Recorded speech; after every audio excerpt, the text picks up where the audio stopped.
Bismillahirrahmanirrahim. Alhamdulillahi rabbil alamin. Allahumma salli wa sallim wa barik ala Muhammad wa ala ali Muhammad. Allahumma anfa'na bima 'allamtana wa 'allimna ma yanfa'una wa zidna ilma wa barik lana fi ilmina. Warzuqna al-ikhlasa fil qawli wal 'amali kamila wa ilman nafi'an la yunsa wa tawfiqan daima. صحة ويقينا وعافية.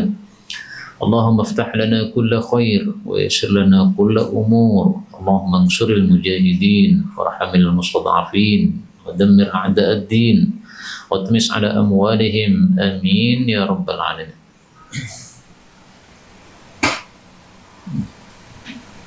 هذا هنا أحسن لأنني كثيرا ما نسيت ما يمكن.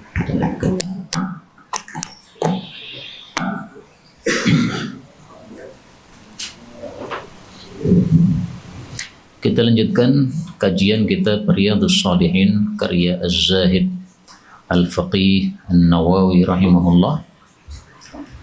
Dan kita masih membahas Kitabul Manahi, larangan-larangan, pada bab 331, babun nahyi, bab larangan, an wasfi, dari menyebutkan mahasinil mar'ah, kecantikan-kecantikan perempuan, li rajulin, kepada seorang laki-laki, illa, kecuali ayyuh taja, bahwasanya diperlukan, ila dzalika, kepada hal itu, li gharadin, karena suatu tujuan syar'iyyin yang disyariatkan. Misalnya apa? Kanikahiha, seperti menikahinya, wa nahwihi, dan sejenisnya.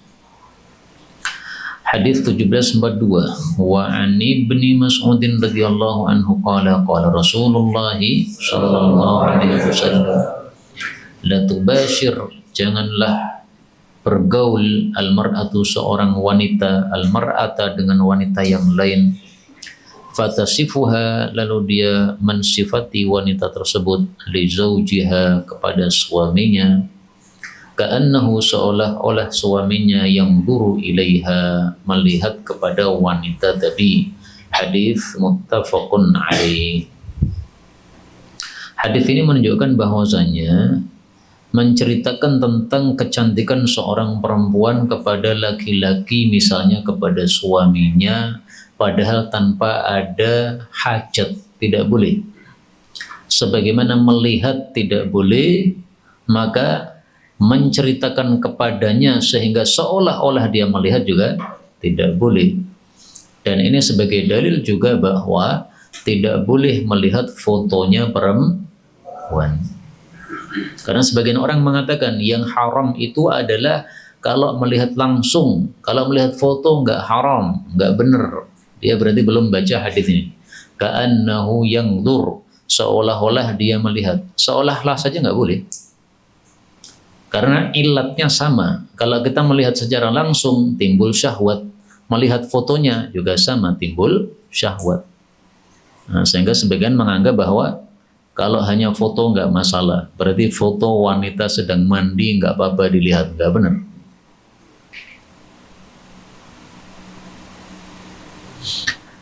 Tiga dua, bab karahati, bab makruhnya qaulil insan, ucapan seseorang, Allahumma gfirli, ya Allah ampuni saya, in syi'ta, jika engkau mau. Bal, bahkan yang benar adalah yajzimu, dia memastikan, bitolab, permintaan. Artinya jangan mengatakan in syi'ta, jika engkau mau. 1743. Wa an Abi Hurairah radhiyallahu anhu anna Rasulullah sallallahu alaihi wasallam qala, la yaqulanna, betul-betul janganlah mengatakan, ahadukum, salah satu kalian, Allahumma ya Allah, ighfirli, ampuni saya, in syi'ta, jika engkau mau, Allahumma arhamni, ya Allah rahmati saya, in syi'ta, jika engkau mau. Liya'zim, hendaklah dia memastikan, al-mas'alata, permintaan, fa innahu, karena sesungguhnya dia Allah, la mukriha, tidak ada yang memaksa, lahu, terhadap Allah subhanahu wa ta'ala. Hadis muttafaqun alaih. Hadis ini menunjukkan bahwa adab doa kepada Allah itu dengan jazm, dengan jazm, yaitu dengan pasti, tegas. Ya Allah, beri saya ini. Ya Allah, saya minta ini. Ya Allah, saya butuh ini. Jelas. Jangan in syi'ta. In syi'ta ini adalah kalau kita ngomong kepada manusia. Kalau panjenengan tidak keberatan, tolong saya dibantu. Nah, itu kepada manusia. Kenapa? Manusia lemah. Kadang bisa membantu, kadang tidak. Manusia itu kalau diminta dengan paksa, itu malah nggak mau ngasih. Karena dia merasa seolah-olah apa? Dilecehkan kalau dipaksa. Tapi kalau Allah malah tidak. Allah itu la mukriha lahu. Allah tidak ada yang bisa memaksa Allah. Sehingga ketika kita minta dengan tegas kepada Allah, itu tidak bisa dikatakan maksa Allah. Karena Allah itu tidak ada yang bisa memaksa. Makanya meminta kepada manusia dengan meminta kepada Allah berbeda. Meminta kepada manusia malah kita supaya dikasih itu malah tampilkan tamaluk. Tamaluk yaitu apa? Tidak memaksa begitu. Tapi kalau kepada Allah Subhanahu wa taala maka disuruh untuk menjazm permintaannya. Wa fi riwayatil Muslim, walakin akan tapi liya'zim, hendaklah dia memastikan, waliyu'adzim, dan adalah dia membesarkan ar-raghbata, harapan. Fa innallaha ta'ala, karena sesungguhnya Allah Ta'ala la yata'adhamuhu, tidaklah besar bagi Allah syai'un, sesuatu pun, a'tahu, yang Allah memberinya. Jadi manusia dengan Allah bedanya, kalau manusia memberi sesuatu, kalau sesuatu itu yang diberikan banyak, dia kadang-kadang merasa, wah ini terlalu banyak ini. Tapi kalau Allah tidak. Karena Allah itu kekayaannya mutlak. Sehingga apapun diminta oleh manusia, Allah kasih, kekayaannya tidak berkurang. Seluruh manusia di atas muka bumi kumpul. Doa kepada Allah. Allah kasih semua permintaannya. Itu ibarat seperti air laut. Kita celupkan tangan kita dalam air laut. Kemudian kita ambil tangan kita lagi. Berapa air laut yang menempel di tangan? Nah, itu seperti permintaan semua hamba yang dikabulkan oleh Allah. Itu seperti air yang nempel di tangan. Kekayaannya Allah masih utuh, tidak berkurang sama sekali. Sehingga minta kepada Allah jangan dikit, minta yang banyak, yang besar. Sebagaimana disebutkan dalam hadis. Idza tamanna ahadukum falyukthir, kalau seseorang berangan-angan yang banyak sekaligus, fa innama yas'alu rabbah, karena berangan-angan sama dengan minta sama Allah. Allah itu tidak pernah merasa besar apa yang dia berikan, merasa banyak apa yang sudah diberikan, enggak bakal. Ini hadis riwayat Tabarani sahih. 1744, wa Anas radhiyallahu anhu qala qala Rasulullah sallallahu alaihi wasallam, idza da'a ahadukum, kalau seseorang berdoa, falyazimil mas'alah, adalah menegaskan permintaan. Wala yaqulanna, betul-betul jangan mengatakan Allahumma in syi'ta fa'atini, ya Allah jika engkau mau silahkan beri saya. Berarti seolah-olah mengatakan kalau engkau enggak mau jangan beri saya. Fa innahu la mustakrihalah, karena sesungguhnya tidak ada yang bisa memaksa Allah Subhanahu wa taala. Hadis ini sama, hanya bedanya kalau tadi mukriha, di sini mustakriha. Berikutnya babu karahati, bab makruhnya qauli, ucapan masya Allah wa syaa fulan, apa yang Allah kehendaki plus apa yang dikehendaki oleh fulan. Ini enggak sopan kepada Allah karena menggunakan kata-kata wa dan yang, dan itu menunjukkan makna apa? Musyarakah, berserikat. Padahal kita membaca dalam Al-Quran, walam yakul lahu kufuwan ahad, tidak ada yang menjadi serikatnya Allah. Kalau kita mengatakan masya Allah wa syaa fulan, berarti seolah-olah Allah dengan makhluk berserikat. Ini enggak adab. Maka hukumnya apa? Karahah. Tidak sampai haram ya, tapi apa? Makruh, karena kurang adab tadi. 1745, wa an Hudzaifah bin al-Yaman radhiyallahu anhu. Ini mestinya anhuma. Di situ anhu atau anhuma? Anhu. Yang tepat adalah anhuma karena Hudzaifah sahabat Nabi, Yaman juga sahabat Nabi sallallahu alaihi wasallam. Maka di sini saya ganti anhuma, tapi saya kasih tanda kurung bahwa ini gantian dari saya.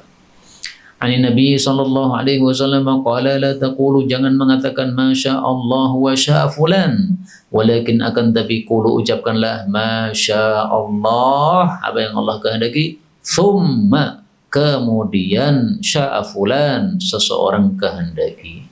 Hadis riwayat Abu Dawud dengan sanad yang sahih. Contohnya untuk keseharian gimana sih? Contohnya gini. Panjenengan misalnya mendapatkan satu bahaya atau misalnya sakit. Sudah pergi ke dokter mana-mana nggak cocok. Akhirnya minum ramuan herbal, dengan izin Allah malah sembuh. Nah, kemudian saking senangnya antum itu sampai mengatakan, ini saya sehat karena kehendak Allah dan kehendak Pak herbal ini. Nah, seperti ini tidak boleh. Mestinya masya Allah thumma, ya.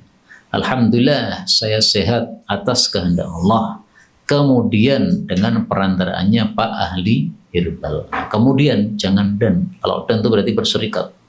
Seolah-olah Allah dengan Pak herbal tadi selevel, nggak mungkin. Adapun thumma, ini dalam bahasa Arab menunjukkan apa? Menunjukkan tertib urut ma'at tarahi, bersama ada jeda. Urut artinya Allah dulu, baru kemudian yang lain. Nah, urut ini berarti tidak serikat. Terus tarahi ada jeda.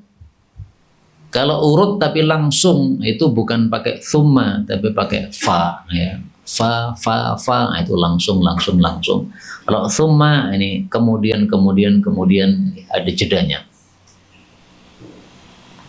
Termasuk dalam bab ini, menurut guru kami Syekh Walid Saifun Nasr hafizahullah, tulisan Allah dan tulisan Muhammad yang ditempel di dinding ini nggak sopan ini. Karena disejajarkan Allah Muhammad. Ini menurut beliau sama dengan masya Allah wa syaa fulanun. Jadi kalau mau ditempel di dinding gimana? Atas sama bawah. Allah di atas, Muhammad di bawah. Apakah sampai haram? Ya tidak, karahati, makruh, ya. Karena bisa menimbulkan salah paham tadi. Allah kanan, Muhammad kiri. Nah, seolah-olah apa? Sejajar tak kanan kiri. Nggak benar itu. Makanya dulu ketika saya memegang pesantren di Garut, Al-Furqan namanya. Nah, di sana sudah ada di masjidnya itu tempelan Allah dan Muhammad. Jadi yang Muhammad saya ambil. Kemudian saya taruh bawah. Kemudian ada orang komentar, itu kalau ditaruh di bawah udah diambil sekalian aja. Nah, ya sudah, saya ambil sekalian sehingga tersisa tulisan apa? Allah. Ini ijtihadnya beliau ya, guru kami Syekh Walid Saifun Nasr, wallahu a'lam bishawab, dan menurut saya ini masuk akal karena semakna dengan masya Allah wa syaa fulan. Dan ini fikih ini mengacu kepada cincin Rasulullah sallallahu alaihi wasallam. Terkenal bahwasanya cincin Nabi tulisannya itu adalah Muhammad paling bawah, Rasul atasnya, Allah atasnya. Muhammad Rasulullah. Tetapi sebagian ulama mengatakan itu enggak sahih itu. Riwayat yang mengatakan tulisannya dari bawah ke atas. Namanya nulis itu pasti dari atas ke bawah. Sehingga Muhammad ya di atas, bawahnya Rasul, bawahnya Allah. Lah seandainya betul itu tulisannya dari atas ke bawah, gimana? Ya nggak masalah, karena ini bukan untuk melecehkan Allah ditaruh di bawah, bukan. Tapi maksudnya adalah tulisannya urut. Fadhal.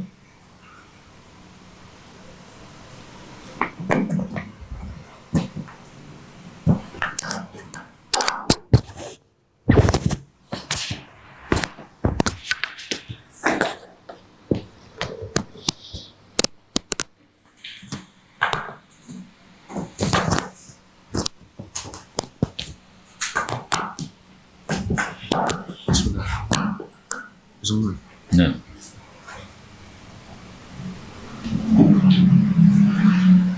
Ya, ini perlu berarti dibelikan sembrani ini ya, supaya nanti tinggal ditempel, lebih ringkes. Bisa tuh? Belikan sembrani, tempelkan, nanti ditempelkan sini. Berikutnya bab 334, bab karahatil hadis, bab makruhnya ngobrol ba'dal isya'il akhirah, setelah isya yang terakhir. Istilah isya yang terakhir karena maghrib itu disebut isya yang pertama.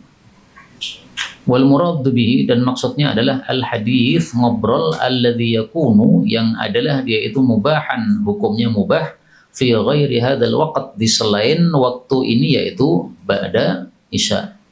Wa fi'luhu wa tarkuhu sawa, dan melakukannya dan meninggalkannya hukumnya sama.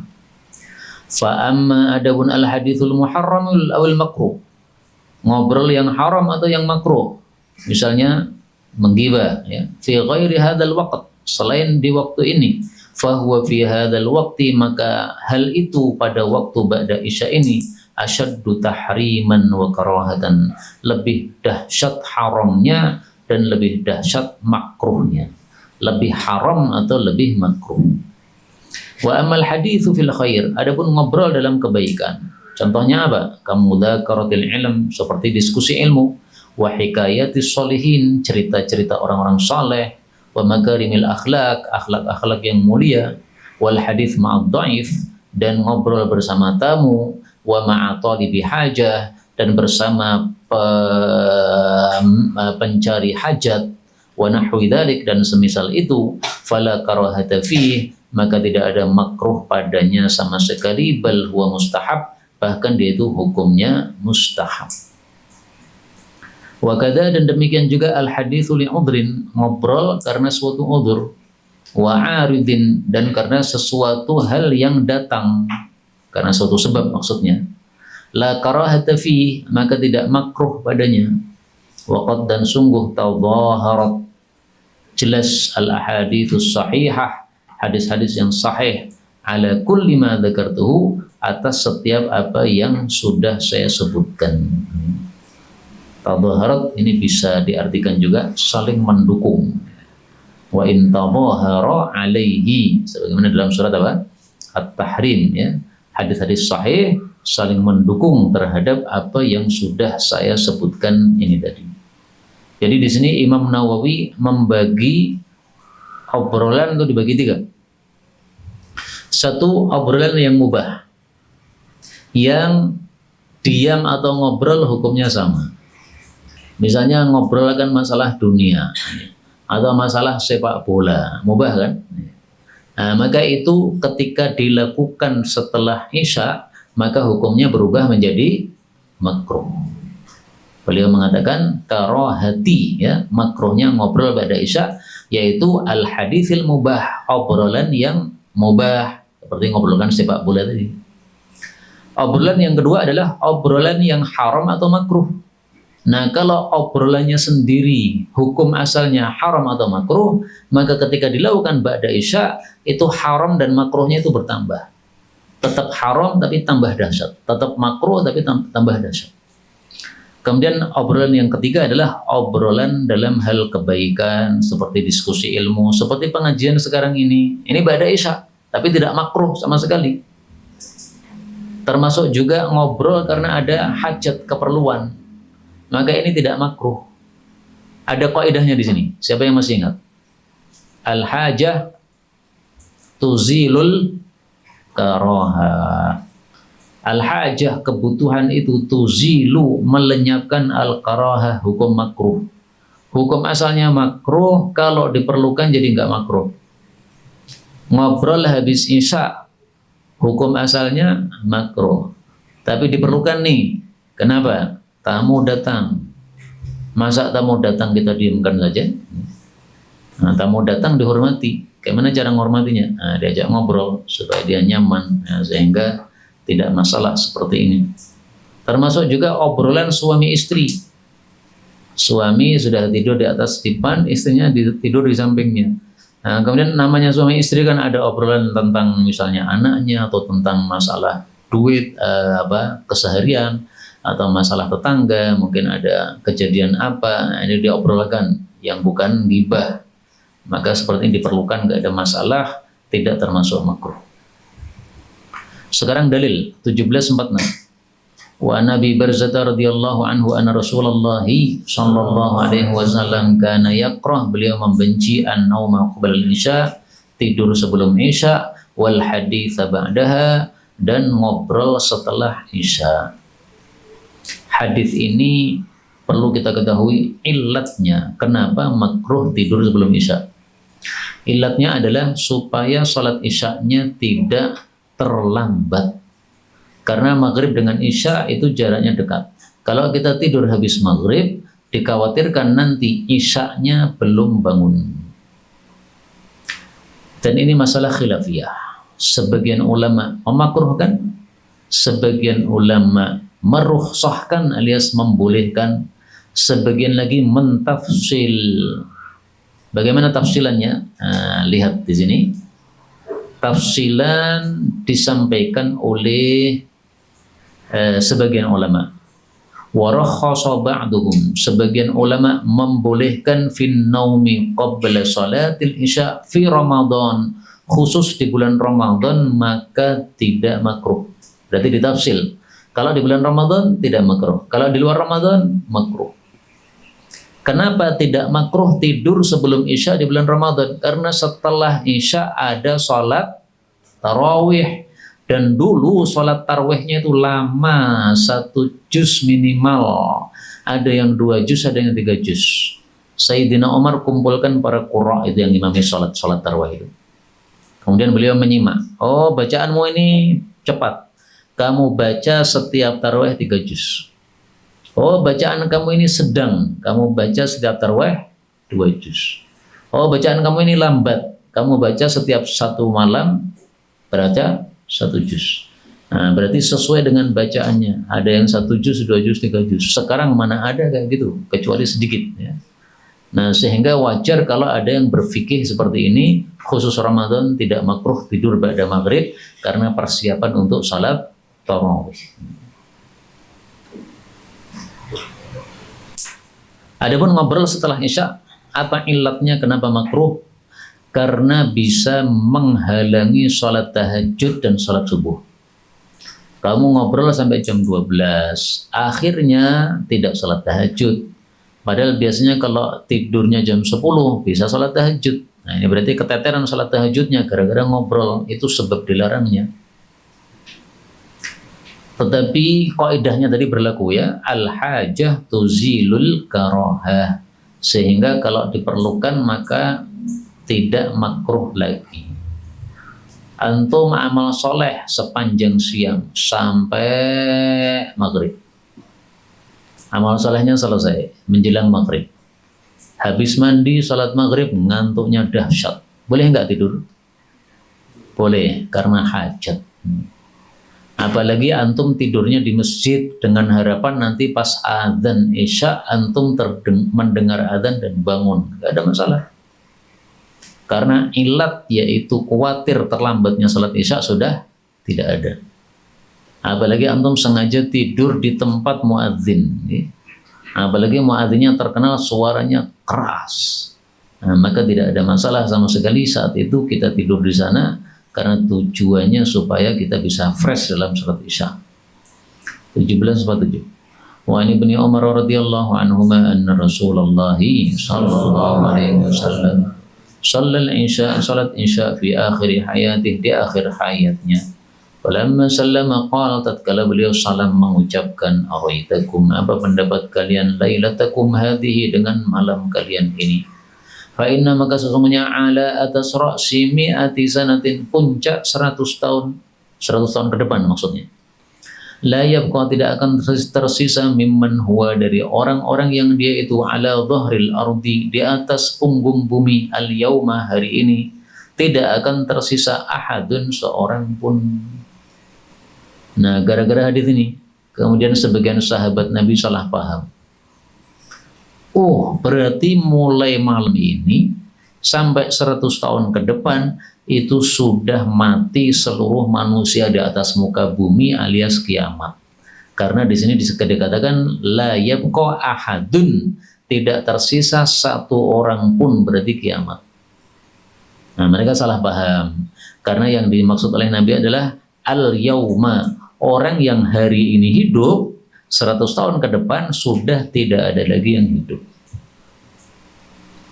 Dan ini kita temukan di dalam riwayat Bukhari, ada tambahan seperti itu. Apa tambahannya? Ini tambahannya.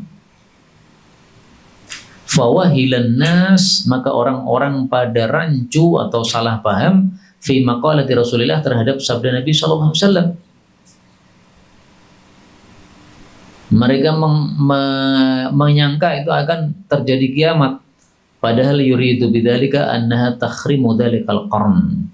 Padahal yang dimaksud Nabi adalah generasi itu 100 tahun itulah yang binasa, bukan semua manusia, tapi satu generasi tadi dengan kata-kata al-yauma, hari ini, yang hari ini tinggal di atas muka bumi.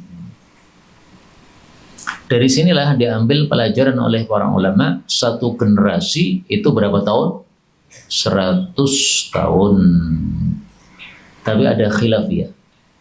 Sebagian ulama mengatakan satu generasi 60 tahun. Ada yang mengatakan 70 tahun. Ada yang mengatakan 100 tahun. Ada yang mengatakan 1000 tahun. Ini pendapat yang berbeda-beda, masuk akal. Kenapa? Karena Rasulullah bersabda, a'maru ummati baina sittin ila sab'in. Usia umatku antara 60 sampai 70. Nah, berarti satu generasi adalah 60 tahun atau 70 tahun. Nah, adapun di sini 100 tahun karena sesuai dengan sabda Nabi, sahabat-sahabat Nabi itu setelah Nabi bicara tadi 100 tahun ke depan itu ternyata sudah habis, tidak ada lagi sahabat Nabi yang lain yang tersisa. Maka sahabat Nabi yang terakhir wafat siapa namanya? Abu Tufail. Terus siapa? Wathilah Ibnul Asqa. Ya kan? Coba kita cek lagi ya. Di sini mengeceknya di sini. Nih. Tulis di sini Wathilah Ibnul Asqa.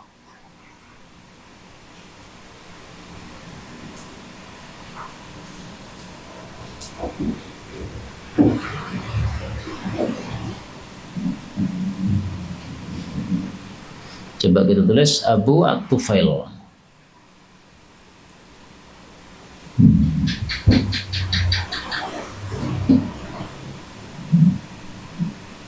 Al-Asqa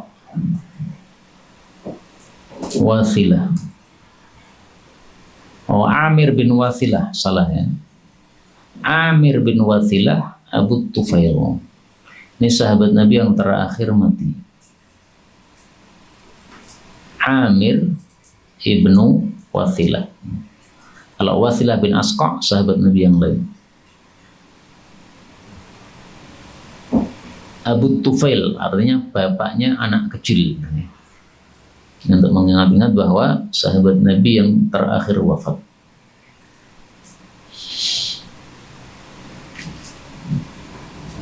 Kemudian dari hadis ini juga diambil pelajaran oleh para ulama, berarti Nabi Khadir itu sudah tidak ada lagi di atas muka bumi. Karena kalau Nabi Khadir masih hidup, berarti bertentangan dengan hadis ini. Kata Nabi, mulai saya bicara 100 tahun ke depan yang di atas bumi sudah tidak ada yang hidup. Terus kamu mengatakan Nabi Khadir masih hidup. Nah, berarti bertentangan. Tapi saya jujur, masalah Nabi Khadir ini diperselisihkan oleh para ulama. Ada dua pendapat. Pendapat jumhur, Nabi Khadir masih hidup. Tetapi semua hadis-hadis yang mengatakan Nabi Khadir masih hidup tidak ada satupun yang sahih. Contohnya, saya kasih contoh. Al-Khadir, Nabi Khadir. Al-Khadir fil bahar, Nabi Khadir hidup di laut. Nabi Ilyas hidup di darat. Keduanya kumpul setiap malam di Radem, yaitu bentengnya Dzulqarnain. Keduanya haji dan umrah setiap tahun. Keduanya minum air zam-zam 1 teguk, itu sudah cukup untuk tahun depan. Hadis Al-Harith derajatnya dhaifun jiddan. Ini contoh hadis tentang Nabi Khadir dan Nabi Ilyas yang masih hidup. Dhaif, enggak sahih. Pendapat yang kedua, sekarang mayoritas para ulama bagaimana menjawab hadis ini?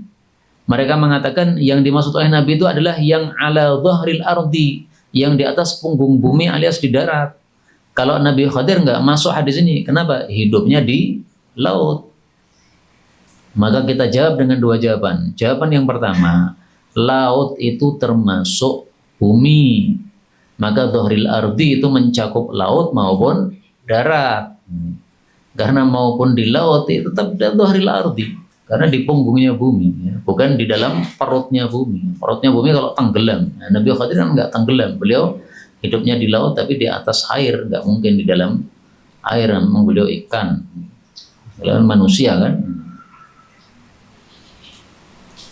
Kemudian jawaban yang kedua, bahwasanya Nabi Khadir tinggal di bumi itu tidak ada, tinggal di laut itu tidak ada hadis yang sahih. Kita nggak menemukan.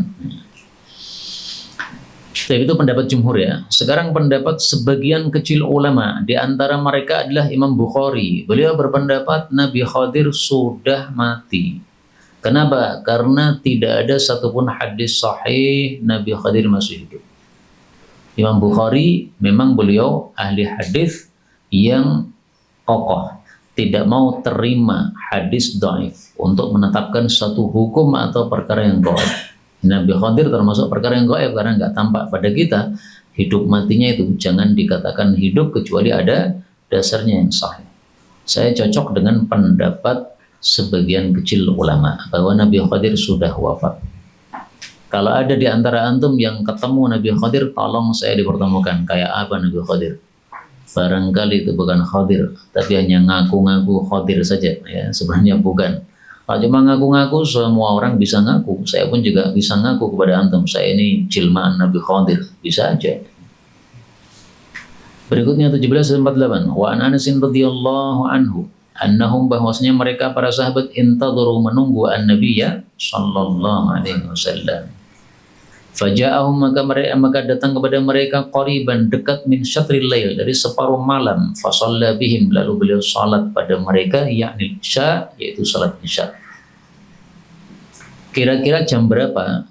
Dekat dari separuh malam. Ya, caranya dihitung saja dari maghrib sampai isya, sampai subuh, atau dari isya sampai subuh. Karena ini kan bicara tentang salat isya, ya. Nah, kalau kita hitung dari isya jam 7 ya, 8, 9, 10, 11, 12, 1, 2, 3, 4, 5. 4 ya, berarti 9 jam. Nah, maka kalau 9 jam, atau supaya gampang 10 jam aja sekaligus ya, nah, berarti separuh malam itu adalah 5 jam pertama. Jadi jam 6, 7, 8, 9, 10, 11. Nah, qariban min syatril lail, ini sekitar jam 11. Antum bayangkan nunggu di masjid dari jam 7 sampai jam 11. Apakah sabar ataukah tidak? Qala, rawi mengatakan tsumma khatabana. Kemudian selesai salat beliau khutbah kepada kami. Ini dalil kultum setelah salat. Khutbah setelah salat. Nah, di sini yang kultum adalah Rasul sendiri sebagai imam. Sehingga konon saudara-saudara kita dari salafiyin, mereka berpendapat kultum habis sholat bid'ah, kecuali kalau yang kultum adalah siapa? Imam. Maka kita jawab tidak bid'ah karena imamnya sudah mengizinkan. Sementara kaidahnya adalah al-wakil kal asil. Wakil itu sama dengan asalnya, imamnya itu asalnya, tapi dia sudah mewakilkan kepada orang lain, tidak ada masalah. Jadi imam rawatib membuat jadwal. Ini pemuda-pemuda di masjid ini biar terbiasa tampil di depan, nah, maka silahkan habis isya kultum satu hadis saja. Nah, kultum seperti ini apakah bid'ah? Apakah Nabi pernah menjadwal Abu Bakar, Umar untuk kultum di depan? Kan nggak pernah kan? Berarti bid'ah. Nah, itu mereka berpendapat begitu konon ya, saya nggak tahu karena hanya konon saja seperti itu. Seandainya betul mereka berpendapat seperti itu, maka kita jawab ini tadi, al-wakil kal asil, maka tidak bid'ah insyaallah taala. Wala, beliau mengatakan, ala ketahuilah innan nasa, sesungguhnya para manusia qad sallau, ini saya baca itu mereka sudah salat semuanya, wa thumma raqadu, kemudian tidur, jadi salat sendiri-sendiri kemudian tidur. Wa innakum, tapi kalian wahai yang di masjid, lam tazalu fi salatin, kalian tidak henti-hentinya berada dalam salat, alias terhitung mendapatkan pahala salat, man tadharkumus salah, selama kalian itu menunggu salat. Hadis ini menunjukkan bahwa kalau kita menunggu salat, maka kita mendapatkan pahala salat. Tapi menunggunya di mana ini? Apakah menunggu di masjid atau di atau di rumah masing-masing? Nah, dalam hadis yang lain kita temukan bahwasanya itu adalah fil masjid. Man kana fil masjidi yantadhirus salata fahuwa fis salah. Barang siapa yang berada di dalam masjid menunggu salat, dialah yang dihitung pahala salat. Jadi syaratnya harus menunggu di mana? Masjid. Ini syarat pertama. Syarat kedua, malam yuhdits, selama belum hadas. Berarti kalau hadas sudah putus dong pahalanya.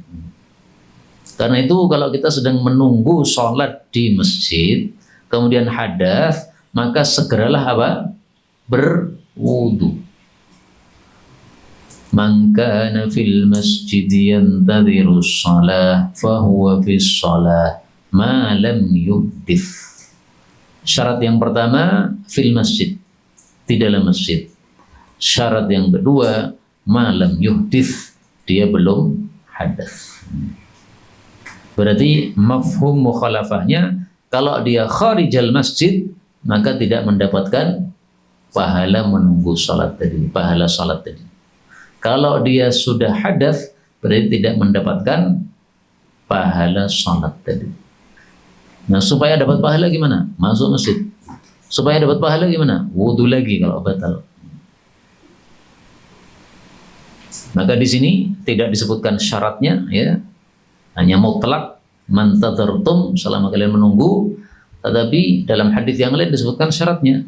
Nah, sehingga di sini kita pakai kaidah al-mujmal yuhmalu al-mujmal, al-mutlaq yuhmalu 'alal muqayyad. Yang mutlak, yang tidak ada qaidnya atau syaratnya, dipahami dengan yang muqayyad, yang diikat dengan syarat-syarat tadi. Wallahu ta'ala a'lam bis-shawab. Ini kaitannya dengan bab apa? Bab makruh ngobrol setelah isya. Di sini Nabi ngobrol, tapi ngobrolnya ilmu. Setelah selesai sholat, kemudian beliau kultum. Nah, kultum ini ngobrol ilmu. Ini enggak makruh. Karena kalau makruh Nabi tidak akan melakukan. Demikian juga di sini, setelah beliau salam sholat isya, kemudian menyampaikan 100 tahun lagi tidak akan ada yang hidup di antara orang-orang yang sekarang hidup di atas muka bumi. Nah, ini contoh-contoh ngobrol yang tidak makruh karena obrolan ilmu. Sekarang, apa dalilnya ngobrol dengan istri habis isya tidak makruh juga? Siapa yang tahu dalilnya?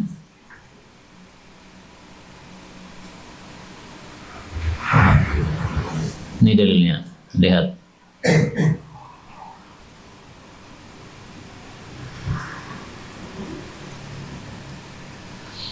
Satu hadis yang panjang sekali yang disebut oleh para ulama dengan hadis Abu Zar. Aisyah berkata, telah duduk salah satu 11 perempuan, mereka bersepakat untuk tidak menyembunyikan kabar suaminya masing-masing. Maka si perempuan pertama mengatakan, Zawji lahmu jamalin ghathin ala ra'si jabal la sahlin fayurtaqa wa la saminin fayuntaqal. Kemudian perempuan yang kedua ngomong begini, perempuan ketiga ngomong itu, sampai 11 perempuan menceritakan suaminya masing-masing, ada yang mencela suaminya, ada yang memuji suaminya. Rasulullah mendengarkan dengan saksama, tidak diputus oleh Nabi. Aisyah cerita panjang didengarkan. Setelah selesai ceritanya, kemudian Rasulullah mengatakan, kuntu laki ka Abi Zar'in Ummi Zar'in. Jadi 11 cerita tadi itu yang paling bagus suaminya itu adalah Abu Zar'. Maka Rasulullah mengatakan, saya kepada kamu wahai Aisyah, sayangnya itu seperti Abu Zar'in kepada Ummu Zar'in. Hanya bedanya dalam kisah tadi, Abu Zar'in menceraikan istrinya karena dapat perempuan yang lain. Kalau saya tidak menceraikan kamu. Lah ini dijadikan dalil oleh sebagian ulama bahwasanya ini menunjukkan boleh ngobrol sama istri habis isya. Di mana kata-kata habis isya? Di sini kan anak Aisyah taqalat. Aisyah bercerita, enggak disebutkan habis isya. Nah, coba kita lihat hadis ini dalam kitab Syama'il Muhammadiyah. Asy-Syama'il Al-Muhammadiyah karya Imam Tirmidzi.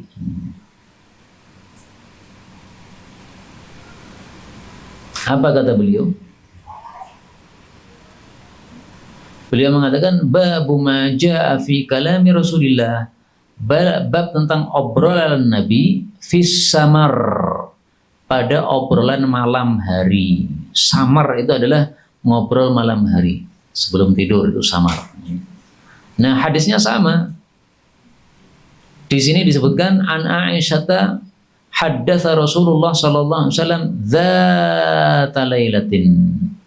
Rasulullah menceritakan pada satu malam kepada istri-istri beliau satu cerita. Kemudian setelah selesai cerita, salah satu istri Nabi berkomentar, ini seperti cerita khurafat nih, karena ceritanya aneh.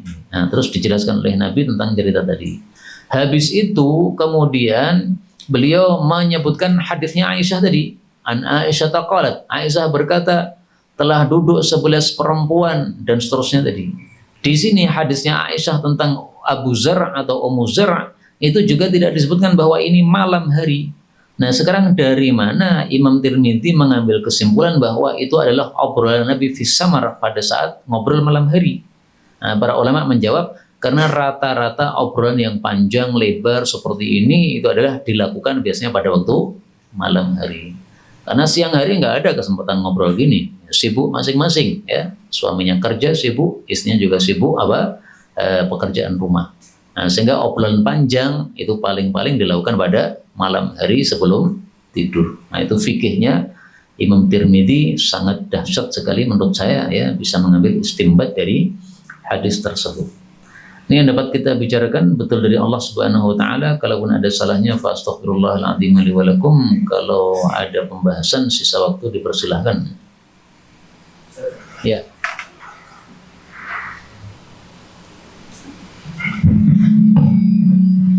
Ada beberapa pertanyaan, Ustaz. Yang pertama, apakah Imam Bukhari buta selama hidupnya? Yang kedua, apakah boleh kita doa kunut dengan doa sendiri, dan maksudnya semau kita gitu? Yang ketiga, apa tadi? Dua dulu. Ya. Imam Bukhari dalam cerita-cerita yang populer, beliau itu butanya ketika sudah maksudnya sudah agak dewasa. Ya, artinya ketika lahir tuh beliau tidak buta. Kemudian tiba-tiba beliau buta. Kemudian ibunya mendoakan, akhirnya mendapatkan mimpi ketemu Nabi Ibrahim. Nabi Ibrahim mengatakan, wahai ibunya Bukhari, anakmu sudah bisa melihat. Besoknya ternyata betul Imam Bukhari sudah bisa melihat. Dan dari sini kita ketahui bahwa ibunya Imam Bukhari wanita salihah, doanya mustajab. Makanya kalau melihat Imam Bukhari, jangan hanya melihat dia saja, lihat siapa bapak ibunya. Ibunya wanita salihah, bapaknya lagi-lagi saleh. Imam Bukhari diberitahu oleh bapaknya, wahai Bukhari, kamu sejak kecil sampai sekarang dewasa nggak pernah ada 1 dirham pun saya suapkan kepada kamu yang haram, nggak pernah. Makanan sekecil apapun sudah saya pastikan masuk dalam mulutmu itu halal pasti. Sekarang kamu jaga dirimu sendiri, kamu sudah dewasa. Nah, itu bapaknya orang saleh. Maka wajar jadi Imam Bukhari. Adapun yang buta sepanjang usianya itu yang saya tahu adalah Al-Imam Asy-Syatibi, seorang ahli qiraat yang populer.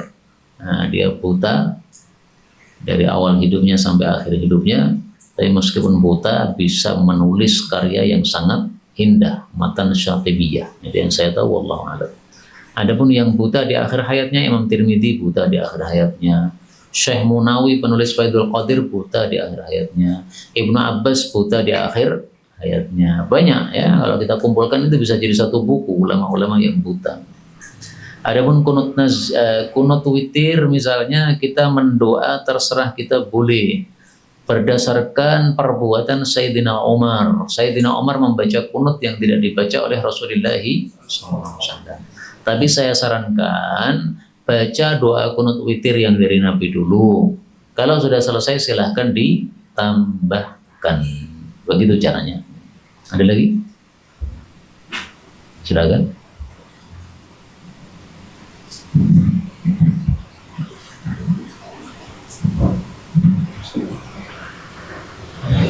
Bismillah. Saya mau nanya satu pertanyaan tentang anggapan orang-orang bahwasanya Panji Rasul itu adalah bendera berwarna hitam, dan bendera Rasul adalah bendera berwarna putih yang tertulis padanya itu kalimat tauhid. Apakah anggapan ini benar?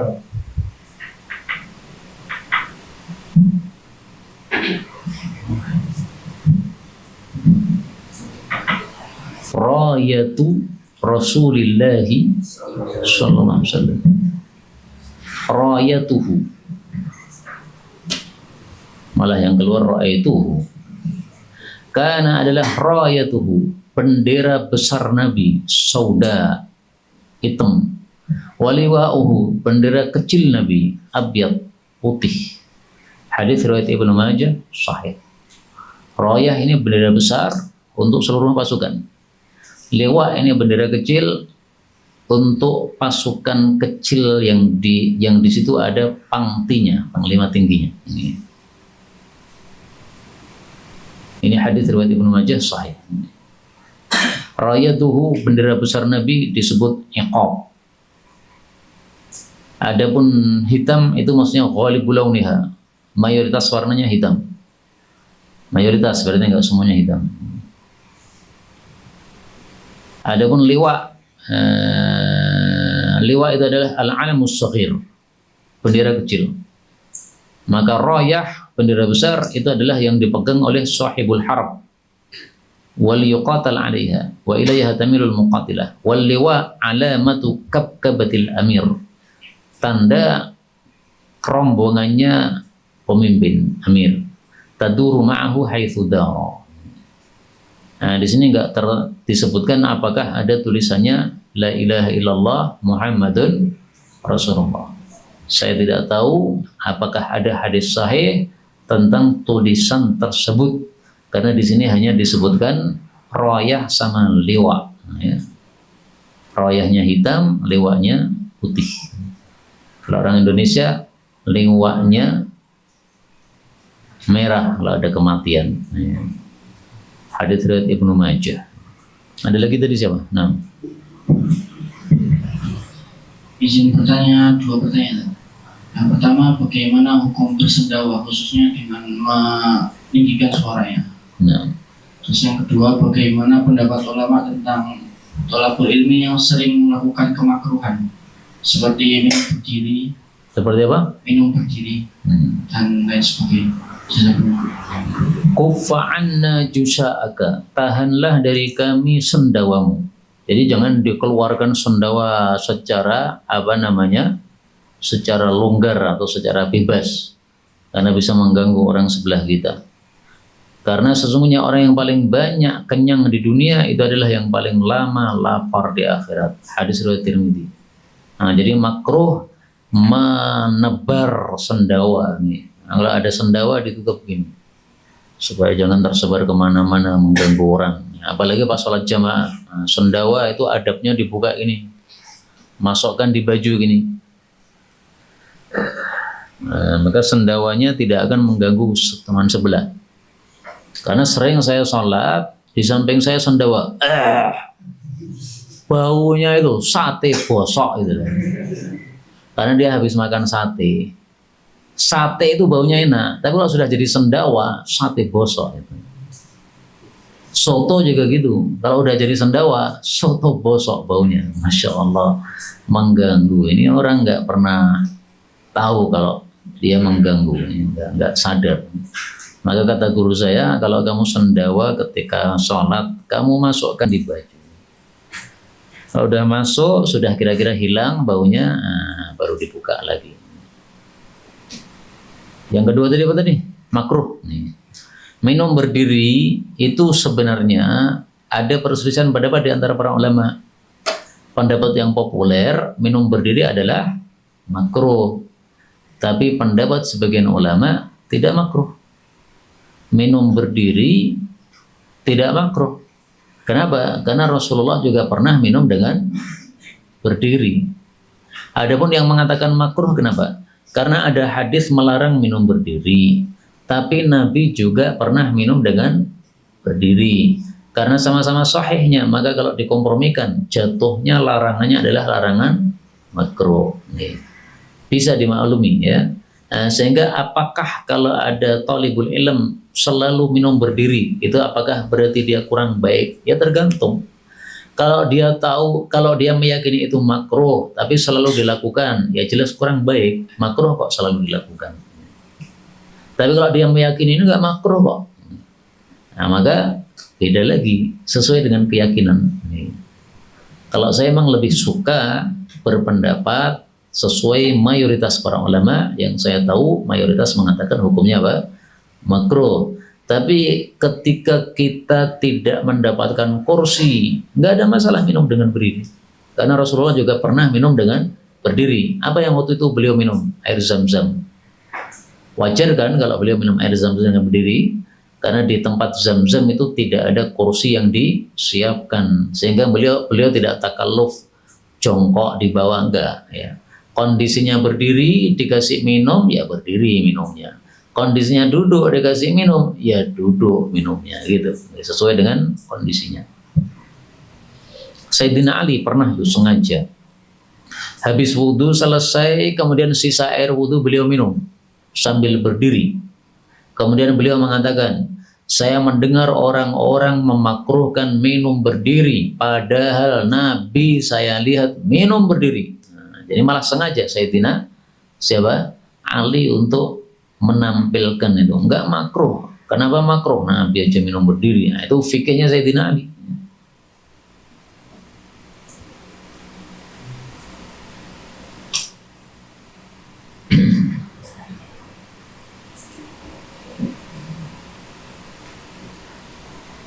Sahih Bukhari, nanti dicek ya, 5616. Fasyariba fadlahu wa huwa qa'im. Dia minum sisa air dengan berdiri. Kemudian mengatakan, inna nasan yakrahuna syurba qiyaman wa inna nabiyya sallallahu alaihi wasallam sana'a mithla ma sana'tu ay laysa makruhan.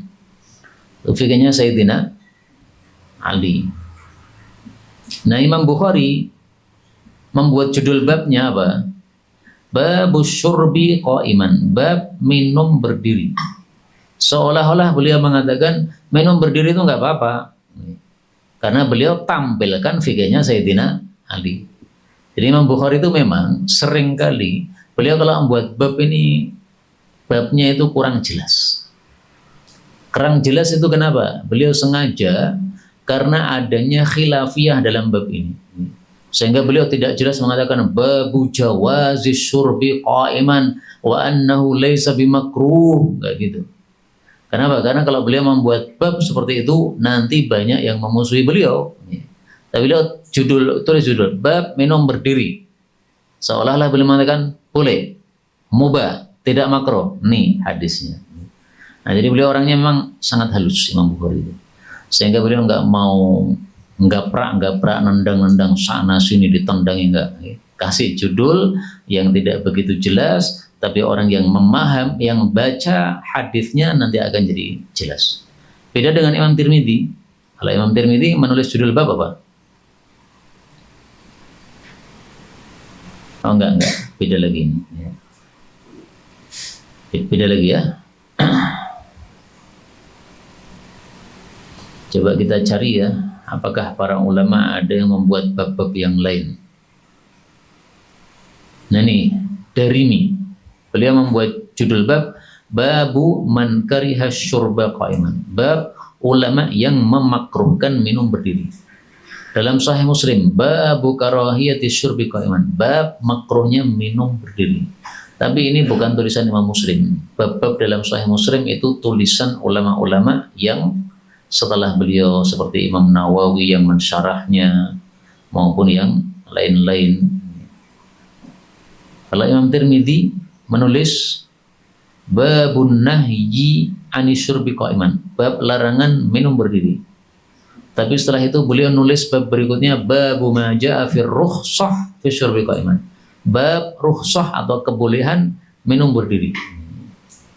Nah, kemudian beliau menampilkan dalil ini. Nah, sehingga masalah ini secara khusus ini tidak bisa dikatakan serta-merta bahwa pelakunya berarti apa?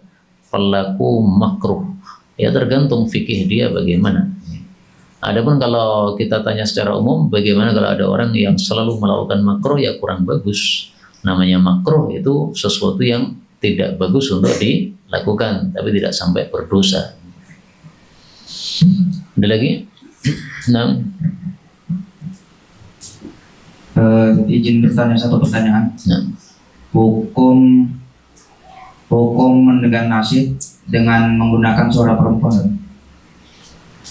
Mendengarkan nasyid, nyanyian dengan suara perempuan, menarik atau tidak? Menarik.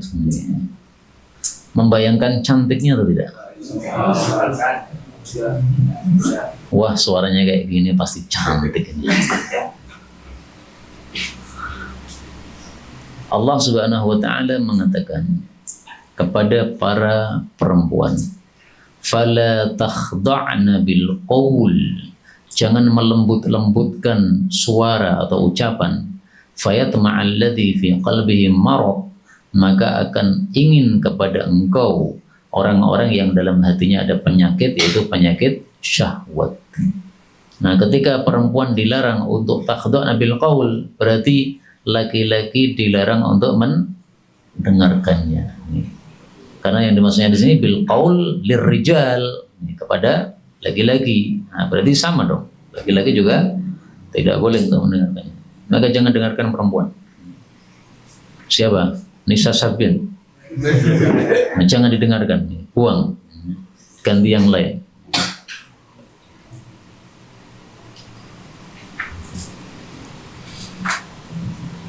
Sabian itu dari kata sibian, nah, anak-anak kecil. Nah, jadi yang dengerin anak-anak kecil, bukan kamu ini udah gede-gede.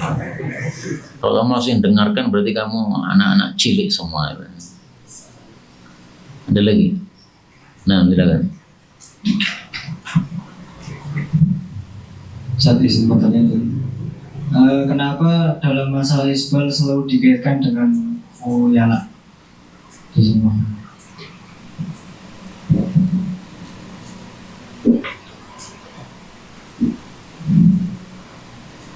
Kenapa isbal selalu dikaitkan dengan khuyala? Mungkin yang dimaksud ini.